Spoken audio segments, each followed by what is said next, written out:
রাজধানী ঢাকার অত্যন্ত ব্যস্ত রাস্তার ঠিক মাঝখানে দাঁড়িয়ে আছে একটি বাড়ি। শুনে চোখ কপালে উঠলেও এটাই বাস্তবতা।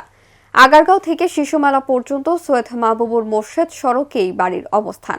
সড়কটি ৬ লেনে উন্নীত করার কাজ একেবারে শেষ পর্যায়ে। কর্তৃপক্ষ বাড়িটিকে রেখেই রাস্তার কাজ শেষ করছে।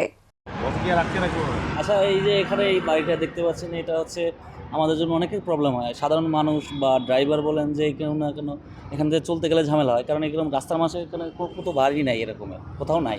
এখানে প্রথম দেখলাম, দেখা যায় অনেক অ্যাক্সিডেন্ট হয় এইটার কারণে। ঠিক আছে, এটা সরাইলে আমাদের জন্য উপকার হয়, সাধারণ মানুষের জন্য বা জনগণ যারা চলতেছে রাস্তায় সবার জন্য উপকার হয়। এটা একটা হাইওয়ে রাস্তা, মনে করেন যে বিশাল বড় একটা রাস্তা, এই মাঝখানে একটা বাড়ি।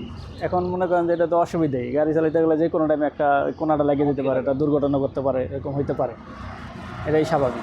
সংশ্লিষ্টরা বলছেন, দেশে এমন ঘটনাই প্রথম। ঢাকা উত্তর সিটি কর্পোরেশনের পক্ষ থেকে ওই বাড়ির মালিককে জায়গাটিকে ছেড়ে দেওয়ার জন্য বারবার অনুরোধ করা হয়েছে, কিন্তু রাজি না হওয়ায় এক পর্যায়ে বাধ্য হয়ে বাড়িটিকে যথাস্থানে রেখে রাস্তার কাজ এগিয়ে নেওয়া হয়েছে।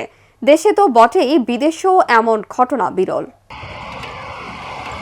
জানা যায় ২০০৩ সালে এমন একটি ঘটনা ঘটে চীনের সাংহাইওয়েতে। সে সময় ওই সড়ক নিয়ে ব্যাপক আলোচনা হয়। এবার বাংলাদেশেও ঘটল এমন অভিনব ঘটনা। ১৫০ ফুট প্রস্থের ৬ লেনে উন্নীত করা সৈয়দ মাহবুব মোর্শেদ সড়কের মধ্যেই ৬% জমির ওপর দাঁড়িয়ে আছে একতলা বাড়িটি। এর মালিক নূরজাহান বেগম। বাড়িটি ছাড়তে অনুরোধ করে কাজ না হওয়ায় আদালতে একটি রিট দায়ের করে ঢাকা উত্তর সিটি কর্পোরেশন। তবে সেখানে তারা বাড়িটিকে অবৈধ বলে আখ্যা দেয়। এর প্রেক্ষিতে বাড়ির মালিকও পাল্টা রিট করেন। শুনানি শেষে বাড়ির মালিককে বৈধতা দেন আদালত এবং বাড়িটির স্থিতাবস্থার ব্যাপারে নির্দেশনা জারি করেন।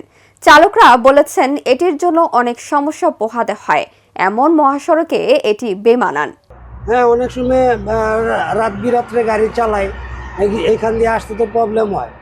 একটা গাড়ি দেখা গেল মাইরা দিব, বা আরেকটা গাড়ির উল্টা থেকে লাইট আইসাও মনে করেন যে একটা তাল বেতাল হইতে পারে, তখন আমি রাস্তা না চাপতে পাইরা বাড়ির উপরে উড়াই দেব। এটা তো ঠিক না। ১৯৬৪ সালে জমিটি কিনেছেন বলে জানা যায় বাড়িটির মালিকের ছেলে রহমতুল্লাহ। তিনি বলেন, জমিটি আমরা বিক্রি করতে চাচ্ছি না, কারণ এর বাইরে আমাদের আর কোনো বাড়ি নেই। আদালত থেকেও এই ব্যাপারে আমাদের বৈধতা পেয়েছি। অবশ্য কর্তৃপক্ষ যদি আশেপাশে কাছাকাছি মানের জমি দিত তাহলে আমরা ভেবে দেখতাম। রহমতুল্লাহ বলেন, সিটি কর্পোরেশন থেকে আমাদেরকে তেমন কোনো প্রস্তাব দেওয়া হয়নি। উল্টো তারা আমাদের বাড়িটিকে অবৈধ প্রমাণ করতে চেয়েছে।